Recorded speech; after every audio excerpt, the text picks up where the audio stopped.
आप सभी साथियों को करी जय भीम, जय संविधान, जय बहुजन, जय मूल्यवादी। साथियों, हम लोग आनंद रामायण देख रहे हैं और आज जो हम लोग देखने वाले हैं आनंद रामायण में राम आदि चारों भाइयों का अवतार तथा बाल लीला का वर्णन करने वाले हैं। पहले तो दिखाया यह गया कि दशरथ की पत्नी किस प्रकार से खीर खाने से गर्भवती हुई। उसके बाद इसमें यह लिखा गया है कि राम आदि जो चारों जो भाइयों का अवतार तथा उसका बाल लीला किस प्रकार से किया गया था और किस प्रकार से वह बाल लीला करता था। साथियों, इसमें इतनी अज्ञानतापूर्ण बातें लिखी गई है, यदि आप इसे ध्यानपूर्वक सुनते हैं और इन पुस्तकों को यदि आप पढ़ते हैं, जो यह पुस्तक आपका जो यह आनंद रामायण है, आनंद रामायण का पृष्ठ संख्या आपका 15 और साथियों आपका 16-17 में इसका वर्णन किया गया है। इसमें कहा गया है कि जिस समय राम का जन्म हो रहा था तो राम के जन्म से पूर्व पृथ्वी पर राक्षस अत्याचार करना शुरू कर दिए थे, जिसकी वजह से पृथ्वी शिव के पास आते हैं और शिव उसे सुझाव देते हैं तुम ब्रह्मा के पास चले जाओ। तो अब बताइए, यदि उस समय इतनी बड़ी टेक्नोलॉजी थी और इस प्रकार से इन बातों को गढ़ा गया है कि जो इस देश के बहुजन है ओबीसी SC ST, उससे अभी तक ये बात पता नहीं है किस प्रकार से इस देश के मनुवाद विचारधारा के व्यक्ति धर्मशास्त्र को गढ़ने का काम किया है। यहाँ कहा जाता है कि जब सरयू नदी पार कर रहा था राम, तो उस समय बंदरों के द्वारा पत्थरों से पुल का निर्माण कर दिया गया था। अब बताइए, बंदर पढ़े लिखे तो थे नहीं, फिर इस पत्थर पे राम कैसे लिख डाले। अब राम जो लिखा गया है उसमें वह देवनागरी लिपि है और जिस समय राम की कथाएं की वर्णन की गई है उस समय देवनागरी लिपि का नामो निशान नहीं था। साथियों, इस बाल लीला में और राम के चारों भाइयों के अवतारों के बारे में वर्णन करते हुए कहा गया है कि पृथ्वी शीघ्र कहाँ पहुंच जाती है, ब्रह्मा जी के पास, और ब्रह्मा साथ लेकर उसे पहुंच जाता है कहाँ, विष्णु जी के पास। तो विष्णु जी उसे संतावना देता है कि हम जो है आगे चलकर अवतार लेंगे जिसमें कि हम तुम्हारी रक्षा करेंगे। अभी पृथ्वी पर इतना अत्याचार हो रहा है, पृथ्वी की सीना चीरी जाती है, फिर उसके अंदर साथियों फसल उगाई जाती है, फिर उसे हम लोग खाते हैं।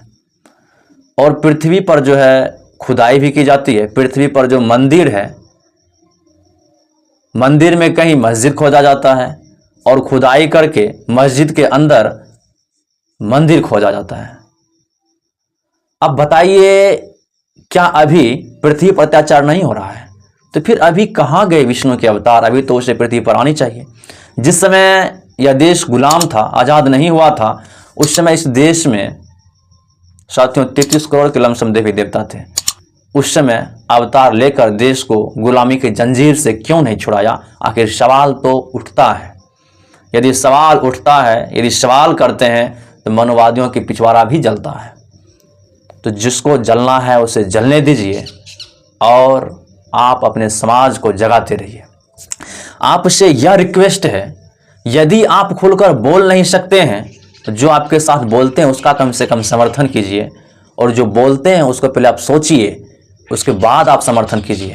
यदि आपको लगता है कहीं गलत है तो फिर आप भी उसका समर्थन मत कीजिए, फिर आप भी गोबर भक्त की तरह गोबर खाते रहिए। तो इस कहानी में बताया गया है कि विष्णु देवताओं को कहा गया कि तुम जो है वानर सेना बन जाओ, तुम वानर का रूप धारण कर लो। उसके बाद देखिए इस कथाओं में किस प्रकार से किरदार को रचा गया है, किस प्रकार से किरदार को गढ़ा गया है। आप यदि वास्तव में सुनिएगा तो आपको भी लगेगा कि राम नाम की कोई इस पृथ्वी पर भगवान था ही नहीं। यदि था तो सिर्फ और सिर्फ एक काल्पनिक था। दुंदुभी नाम की एक गंधर्वी थी, रामायण के किरदार में उसे मंथरा बना दिया गया और उसको पता था, को ये बात पता था कि यदि दुंदुभी को हम रामायण में मंथरा की किरदार में एक बनावटी के अनुसार से बना देते हैं तो फिर राम का जो राज्याभिषेक होगा उसमें वह विघ्न डालेगी, उसमें वह साथियों बाधाएं उत्पन्न करेगी। ऐसी बातें उसे पहले से ही पता था।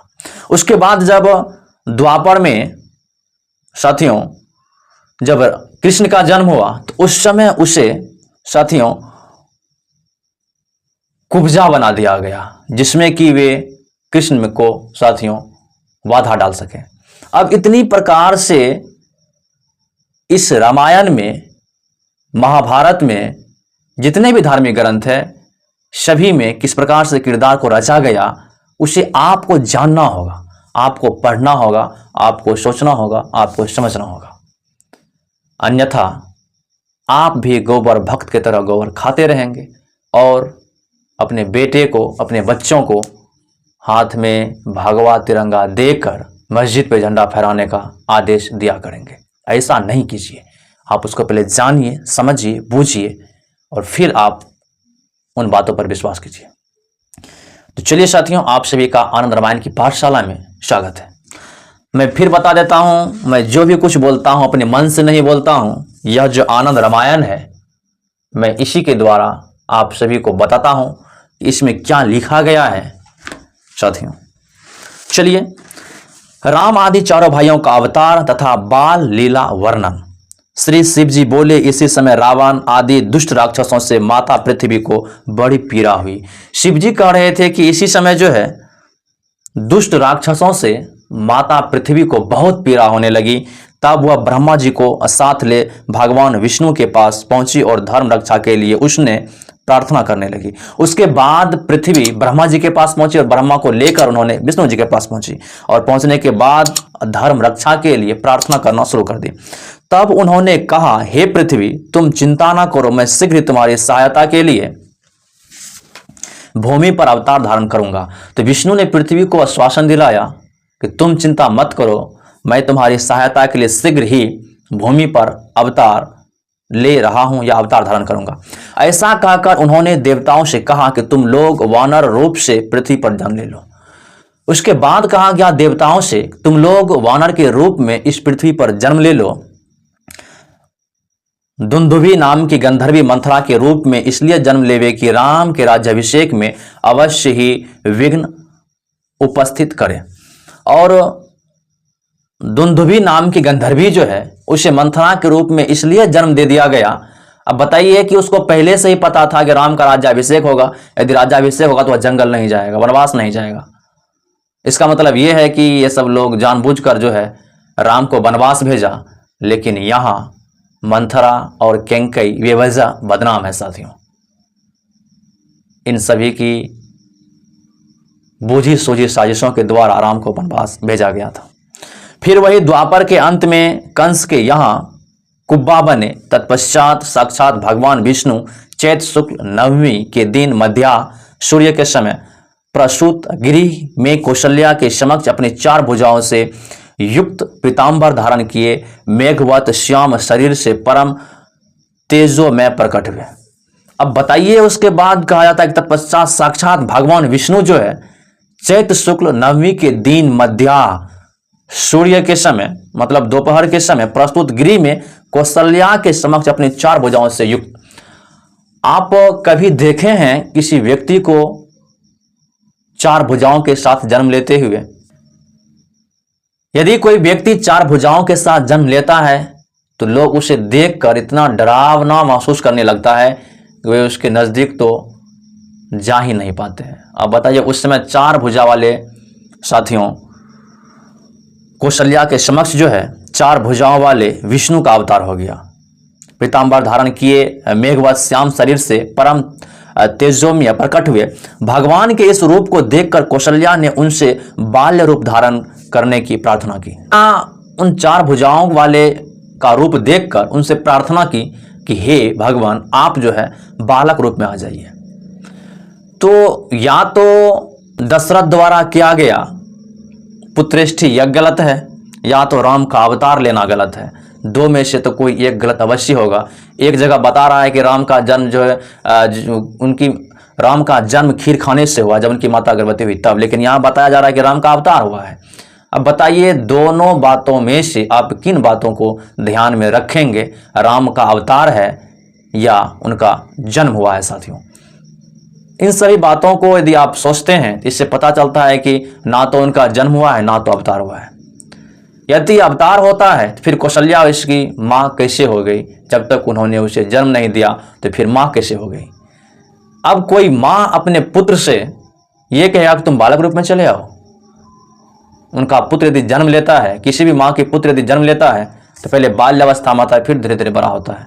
यहाँ तो 4 भुजा वाले पहले ही उत्पन्न हो चुके हैं।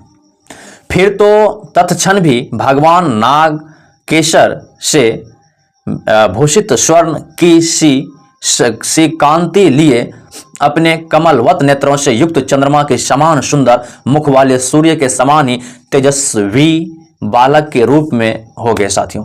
उसके बाद कुछ ही क्षण में भगवान नागकेश्वर से भूषित स्वर्ण की सी कांति लिए अपने कमलवत नेत्रों से साथियों युक्त चंद्रमा के समान सुंदर मुख वाले सूर्य के समान तेजस्वी बालक के रूप में हो गए साथियों। फिर सुमित्रा के समक्ष भी शेषावतार लक्ष्मण जी बाल भाव से प्रकट हुए और कैकेयी से शंख चक्र के अवतारी एक साथ ही भरत और शत्रुघ्न ये 2 बालक उत्पन्न हुए। कैकेयी से 2 बालक भरत और शत्रुघ्न का जन्म हुआ। कौशल्या से एक राम का और सुमित्रा से लक्ष्मण का जन्म हुआ। इनके उत्पन्न होते ही देवताओं ने नगाड़े बजाए और आकाश से सुंदर पुष्प वृष्टि हुई। जैसे इनका जन्म हुआ, अब बताइए, एक तरह का रहा है कि अवतार लिया गया है, एक तरह का रहा है कि जन्म हुआ है। उसके जन्म पे सभी देवताओं ने नगाड़ा बजाना शुरू कर दिया। राजा दशरथ ने प्रसन्न होकर गुरु वशिष्ठ से बालकों का जातकर्म आदि संस्कार करवाया और उत्सव कर अनेक प्रकार के नृत्य गान कराए। उसके बाद राजा दशरथ ने प्रसन्न होकर गुरु वशिष्ठ से बालकों का जातकर्म आदि संस्कार करवाया और उत्सव कर अनेक प्रकार के नृत्य का जो है साथियों गान करवाए। फिर वशिष्ठ ने सबसे बड़े कौशल्या के पुत्र का नाम राम, वशिष्ठ जो है कौशल्या के सबसे बड़े पुत्र का नाम राम, सुमित्रा के पुत्र का नाम लक्ष्मण और कैकेयी के पुत्र का नाम भरत और शत्रुघ्न रखा। मनोहर तथा आनंददायक होने से राम, शुभ लक्ष्मण, संपत्र होने से लक्ष्मण, भरण पोषण करने वाला होने से भरत और शत्रुघ्न उसका नाम रखा गया साथियों।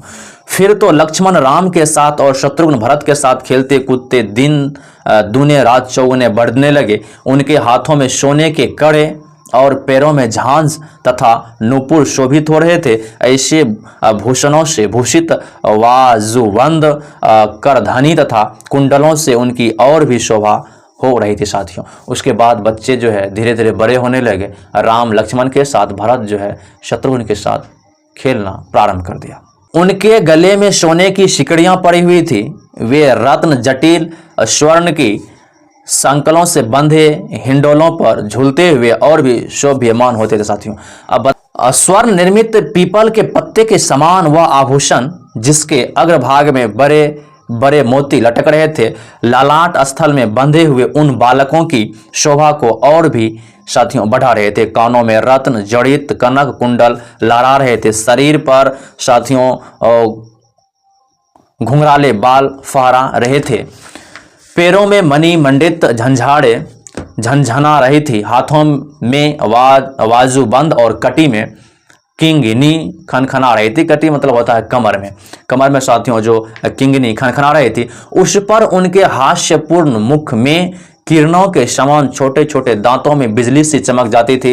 इंद्रनी लमनी के समान श्याम कांति वाले आंगनाई में घुटनों के बल रेंगते हुए वे देखते ही मन को मोह लेते थे। इस प्रकार वे कुमार अपने माता पिता के मन को विशेष साथियों मग्न करने लगे। अपने माता पिता के मन को वह मोहने लगे।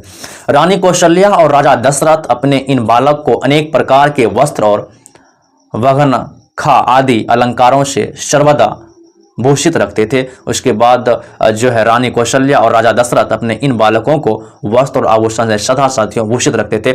जब पिता दशरथ भोजन करने बैठते थे तो उन्हें देख बालक राम झट आकर उनकी थाल में से एक ग्रास हाथ में लेकर बाहर आते थे। जब दशरथ भोजन करने के लिए बैठते थे तो उनके जो पुत्र जो राम थे हाथों से एक ग्रास मतलब एक हाथों में लेकर अनाज जो है एक कड़ का अनाज लेकर वह बाहर निकल जाते थे।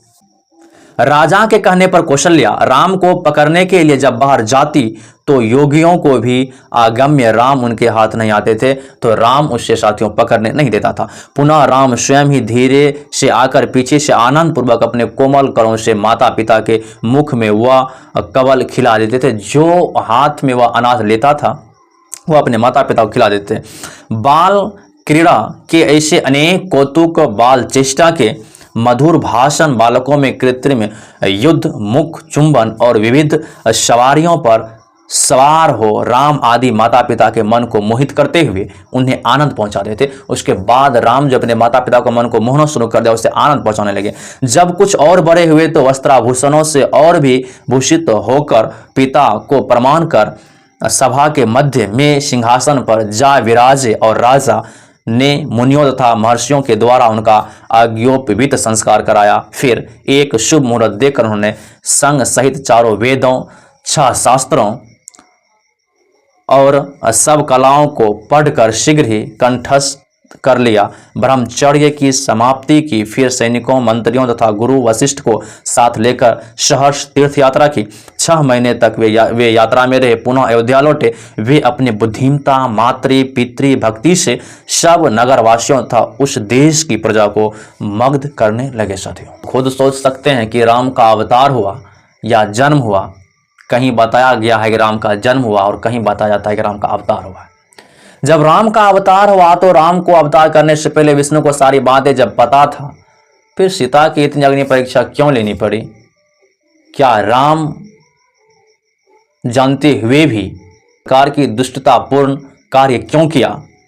जब राम वास्तव में भगवान था, फिर उससे आत्महत्या क्यों करनी पड़ी? तो राम सरयू नदी में डूबकर आत्महत्या क्यों किया? यदि राम था, रामायण था, महाभारत था, तो अभी जितनी भी खुदाई हो रही है, जिसमें जो हड़प्पा सभ्यता का था उसका भी साक्ष्य मिला है।